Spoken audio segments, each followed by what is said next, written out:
Hello, y'all. Welcome to another episode of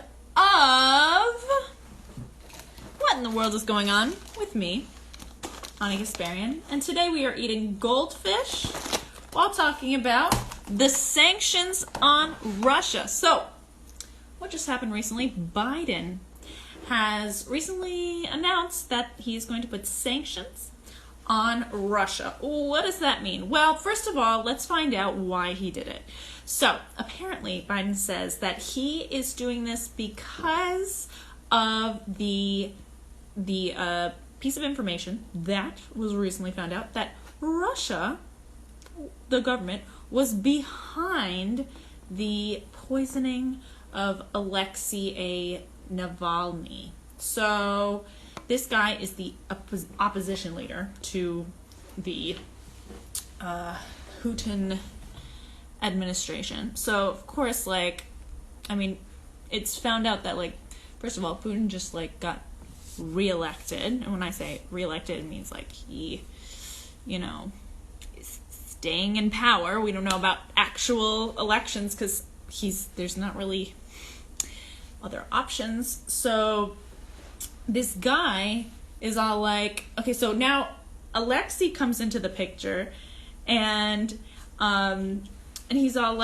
oh, well, I want another type of government, most countries have, well, I shouldn't say most, but countries have, many have, more than one option when it comes to electing a leader. That's called democracy. But, this dude, Alexei, well, he wasn't very well liked by the Putin administration because he was a threat to Putin's administration and Putin's power. So what did they do? They tried to poison him. Poor dude. No one wants to be poisoned.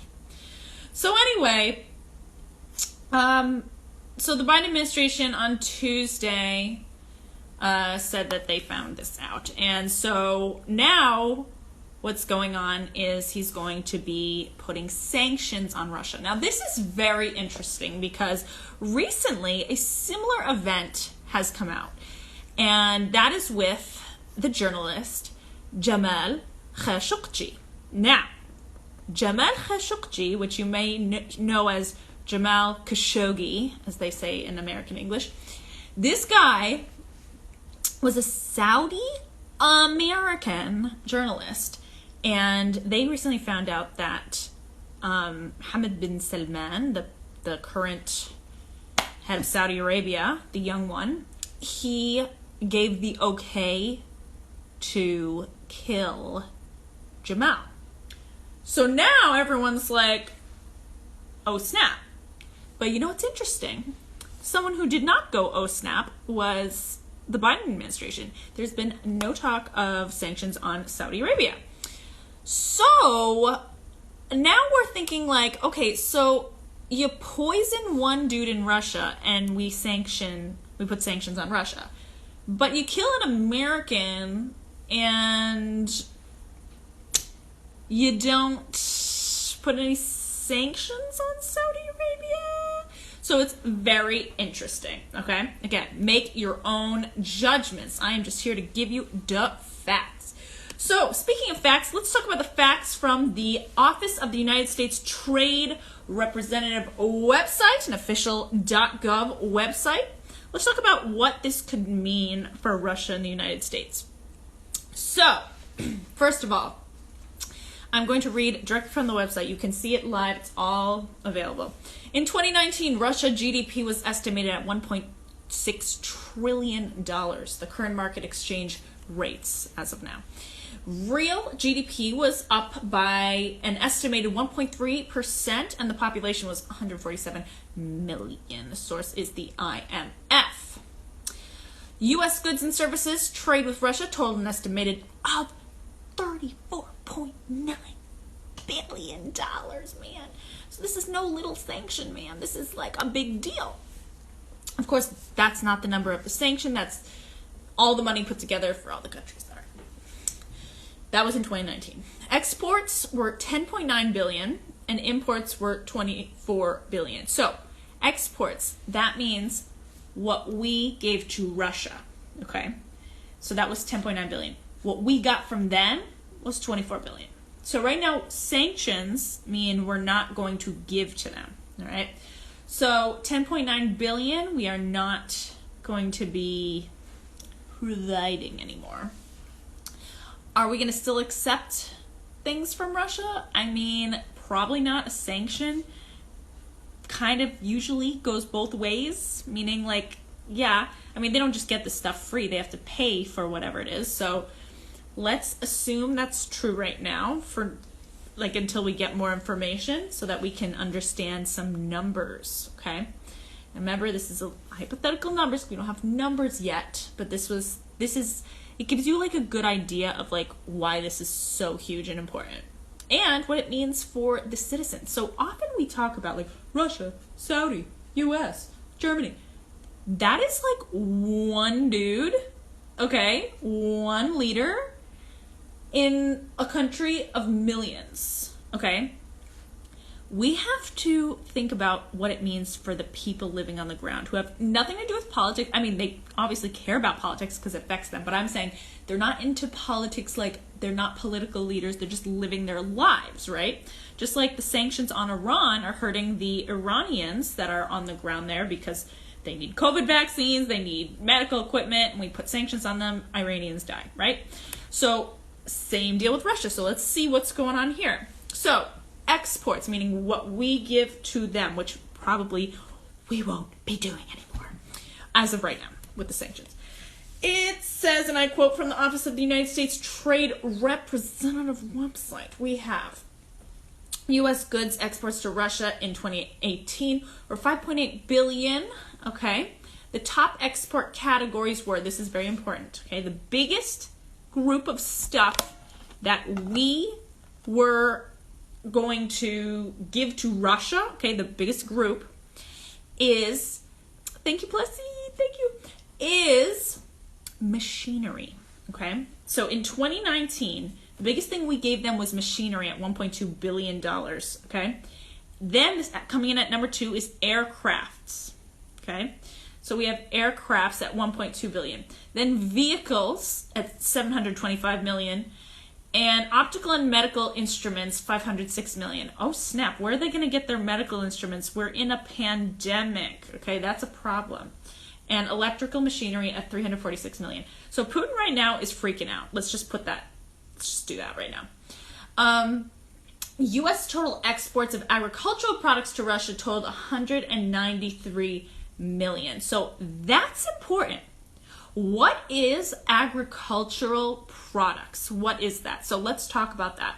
So it says leading domestic export categories include prepared food, 42 million, planting seeds. Okay, that's kind of like agricultural, right? So 20 million, tobacco, 15 million, feeds and fodders, not elsewhere specified or indicated, 11 million, and live animals, 9 million. So what I'm afraid of about these sanctions is like, will Russia be able to feed their people accordingly?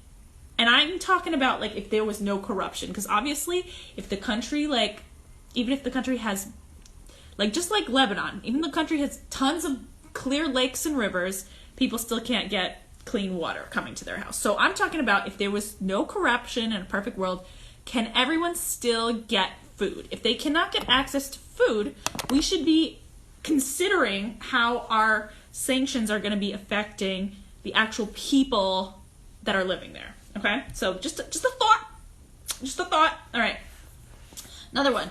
U.S. exports of services to Russia were estimated at 5.1 billion in 2019, 4.8%, which is 237 million. More than in 2018, and 7.7% greater than the 2009 levels. Leading services exports from the U.S. to Russia were in the financial services, travel, and intellectual property trademark sectors. Interesting. Now, imports. All right. Imports, that means what we get from Russia. What do we get from Russia? Let's see. Russia was the United States' 20th largest supplier of goods imports in 2019. Now you might think, oh wow, 20, wow, so great. Well, if like we're getting like millions of dollars of fossil fuels from like Saudi or something, then it puts it up way high, but maybe that's only one product. You know what I mean? So let's see what's up. In the U.S., goods imports from Russia totaled 22.3 billion in 2019, up 6%, 1.4 billion from 2018, and up 22.3% from 2009. So this is a huge deal. We really rely on Russia for a few things. Now, that doesn't mean that we can't provide it for ourselves, but I'm just saying, in the numbers, we rely on Russia right now. The top import categories were mineral fuels, $13 billion. $13 billion. $13 billion for mineral fuels. How are we going to make that up for ourselves? Let's start with that. Like, all right, you want to not care about the Russian civilians, if that's your political view, okay. I mean, we all strive for empathy and humanity, but let's pretend we're not going to do that for a second. Let's think nationalistically. How are we going to supply and keep up with the demand of our fossil fuels in this country? This is a very driving culture country. I've lived in a lot of countries. A lot of those countries I lived in had a walking culture or public transit culture. Here, we have cities with great public transit culture, and some cities do not. LA is one of the cities that is not. Everyone's got a car. If you don't have a car, it's going to be really hard for you to get around. All right? Lots of states. I mean, we have the public transit, but we are a driving culture. So how are we going to get these fossil fuels? We cannot crank out enough electric cars in time. It's like not impossible. Like even if it was possible to crank them out, like meaning to manufacture them, who's going to buy them in this pandemic economy? Everyone's losing their jobs. What are they going to, I'm just going to get an electric car now. No, so where is this $13 billion of fuel now going to come from? Is it going to come from the U.S.? Okay, if it's going to come from the U.S. and Biden just stopped the production of the pipeline, where are we going to drill? Keep that in mind, because I will tell you where in my analysis. So, mineral fuels. After mineral fuels, we have precious metal and stone, like platinum. That was $2.2 billion. I guess we get our platinum from there. Good times. Iron and steel, $1.4 billion. Well, I guess the factory workers, like in Pennsylvania and West Virginia, and where all of and maybe in out west as well, they might be happy about this, saying like, oh, maybe we'll up production in the U.S. now. Again, we don't know. We don't know how this can affect them, but that could be something. Fertilizers, $963 million.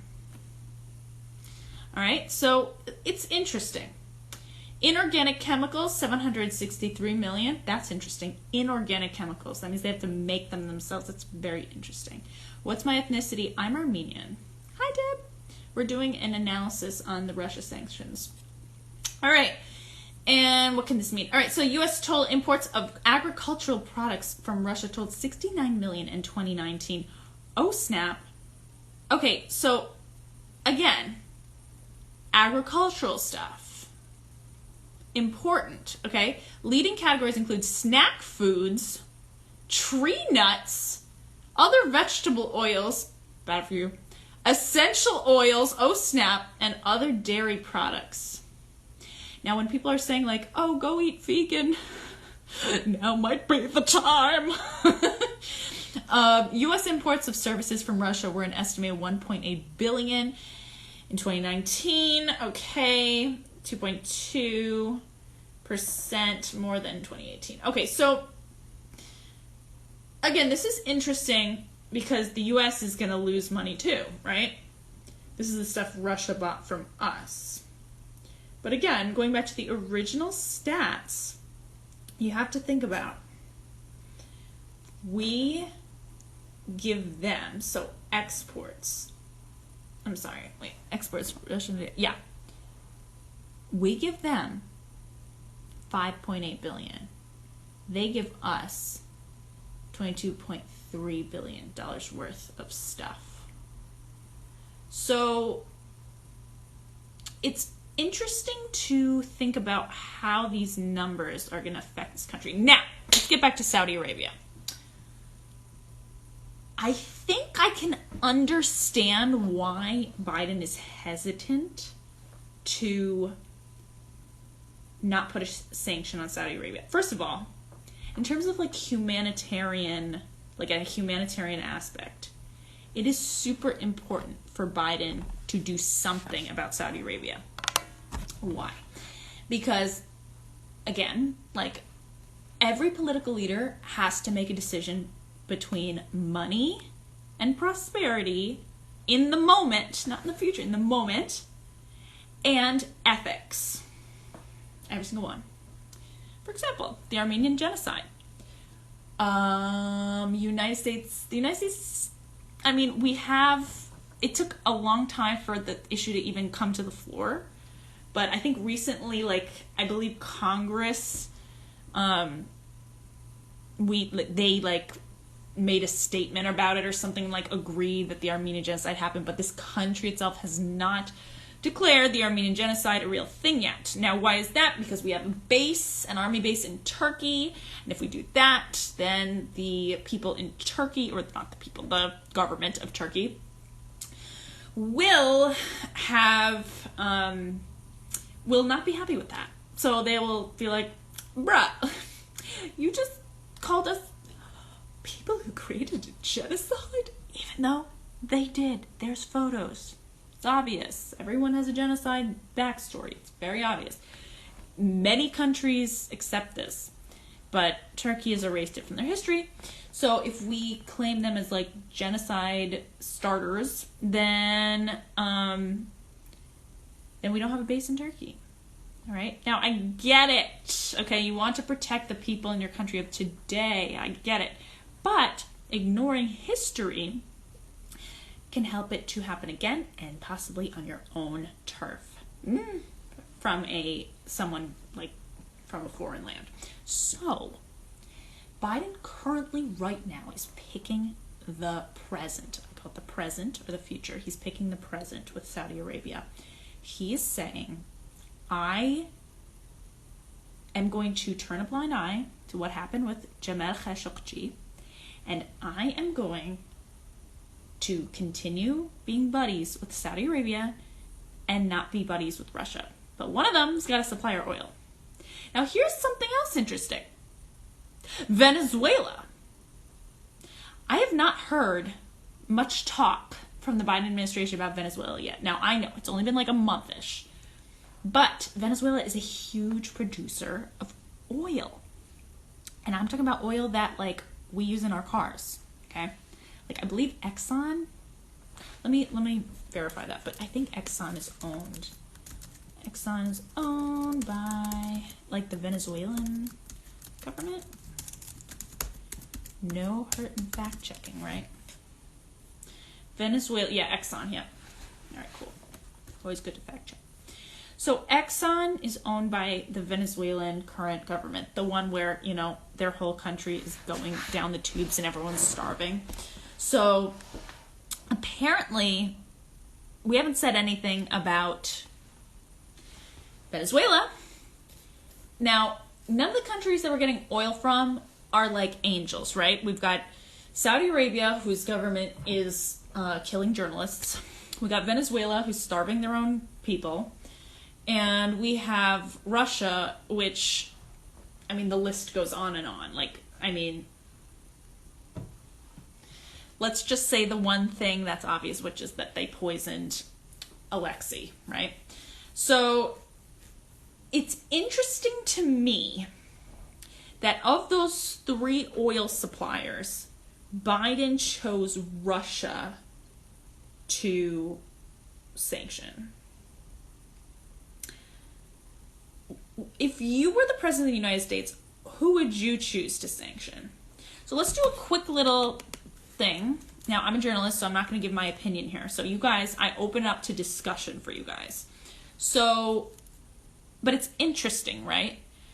Now, let's just go through a quick little, like, remember, there's present and then there's future, right, of everything, politics and life. So presently and, like, humanitarianly, let's think about humanitarian-wise. Russia. Over the past decade, Russia has aided Syria, the Syrian regime, in maintaining its power. There's been some speculation that Russia has been interfering in U.S. intelligence and U.S. elections, possibly. We don't know, but there has been speculation about that.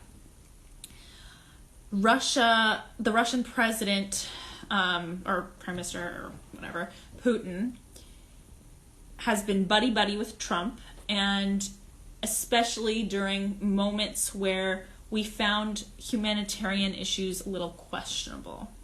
Russia was always right there to support Trump. So that's the humanitarian side of Russia. Now let's go to the humanitarian side of Saudi Arabia. So Saudi Arabia, and by the way, this is no news here. Everyone can look this up online. This is very obvious, but what I like to do is kind of like explain it in like easy terms so that we can all understand. So Saudi Arabia right now, what's the main thing? Bonjour, je t'en fais pas. Hi, merci, bonjour. Okay, so the second thing I want to say is that we in Saudi Arabia are coming to terms with this very dire humanitarian crisis. And what am I talking about? It's not in Saudi Arabia, it's in Yemen. If no one knows where Yemen is, Yemen, if you think about Saudi Arabia, it's like this little peninsula. It's a huge peninsula, actually. And then, okay, this camera, I don't know what angle this is going to be in the end, but let's say this is Saudi Arabia. It's two sides, Oman, Yemen, okay? So Yemen and Saudi share a border, okay? So there are fighters on the border, and Saudis are fighting against the Yemenis. So we have a comment from Placide. Yay! It looks like sanctions won't mean the same in the future because of U.S. interests around the world. Ooh. That's a vibe, okay? That is highly possible because sanctions can mean different things every time someone says the word sanctions. We don't know what sanctions are going to mean this time. Very wise to note. Thank you for that. So, again, humanitarian-wise, Yemen is going through so much. Oh my God. Like, first of all, the people are starving. The children are like brittle. Like literally, like they can't even afford to buy food for the kids, okay? At the same time, Saudi is like literally sending like weapons, like shooting and all that stuff over the border into Yemen. And it's like, bro, there are like humans, like civilians living there. Like, why? So this is a huge like human rights violation. And because like, you know, Saudi's so huge, especially in the world of trade and oil, like no one really wants to say anything because then they won't get the oil and blah, blah, blah. Okay. So that's the biggest human rights issue there, but also Saudi. So let's just do a quick little analysis here. So we have Saudi is buddies with the U.S. currently. Saudi is mostly Sunni Muslim, okay? Saudi is buddies with, I'm trying to think, in the Gulf region, for a while, them and Qatar were like, but like I think they came to like a recent agreement, and I was like, what?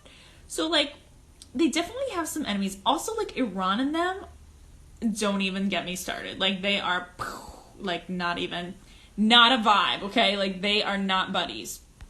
So, the point is, now we're going to go to Venezuela's humanitarian thing. Venezuela's humanitarian thing is the most shocking. That's why it's been in the news so much. That, like, the government of Venezuela is literally, like wringing out the Venezuelan people as much as they can for money until there's, like, literally nothing left. So people are, like, starving, poor. I mean, it's a mess. So, which is the worst? Human rights violations. How can you even compare? That is the job of the president, to sanction those governments that are doing these things so that they don't repeat again in the future. It's just like a kid, you know? If a kid does something wrong, right, they're challenging their boundaries. So when the kid does something wrong, you give them a consequence. Like, okay, you chose to do that action, so this is what's going to happen. I don't know, like, it could be just a cause and effect. Like, oh, I'm going to jump off of the playground swing set, and then I scrape my knee. Well, that's their consequence for jumping off the swing, right? It was a risk, but in the end, they got hurt. Or it could be from a parent. Like, in this case, the U.S. would be like the parent, right? So the kid goes, Mommy, you are a meanie bobini, whatever, like the heck they're saying.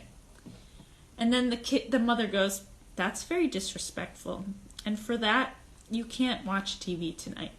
And the kid goes, what? Right? And then the mom just goes, yeah, that's your consequence for calling me a meanie bobini. Sadly, the U.S. is not parenting like it should. So, human rights abuses continue to happen.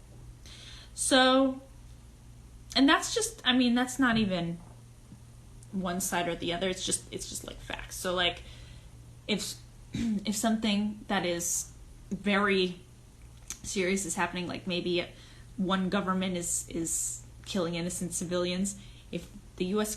chooses to continue to work with that government, it's showing that country, we don't really care what you do with your own people. We just care how you affect us. But then that country could turn its back around and be really abrasive towards us one day. We have no idea.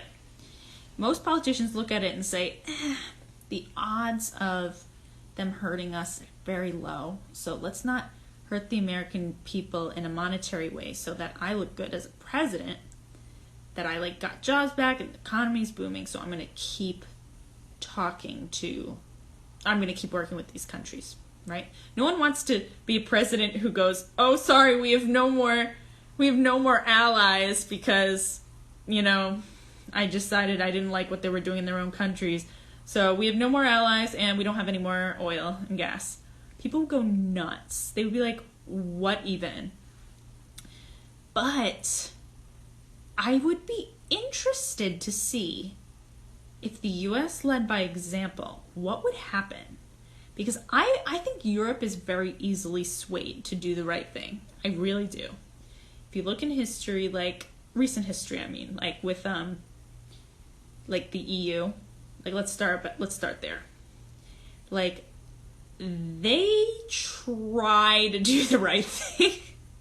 They definitely do. And when I say the right thing, I mean like human rights wise. Now, obviously, there are some things that are just inexcusable, like with the refugee status and all that stuff that comes from like Africa and stuff. So like, I'm not saying they're innocent, but like, I've seen them act in ways that are like, that are on the human rights side more often than, let's say, the U.S. has.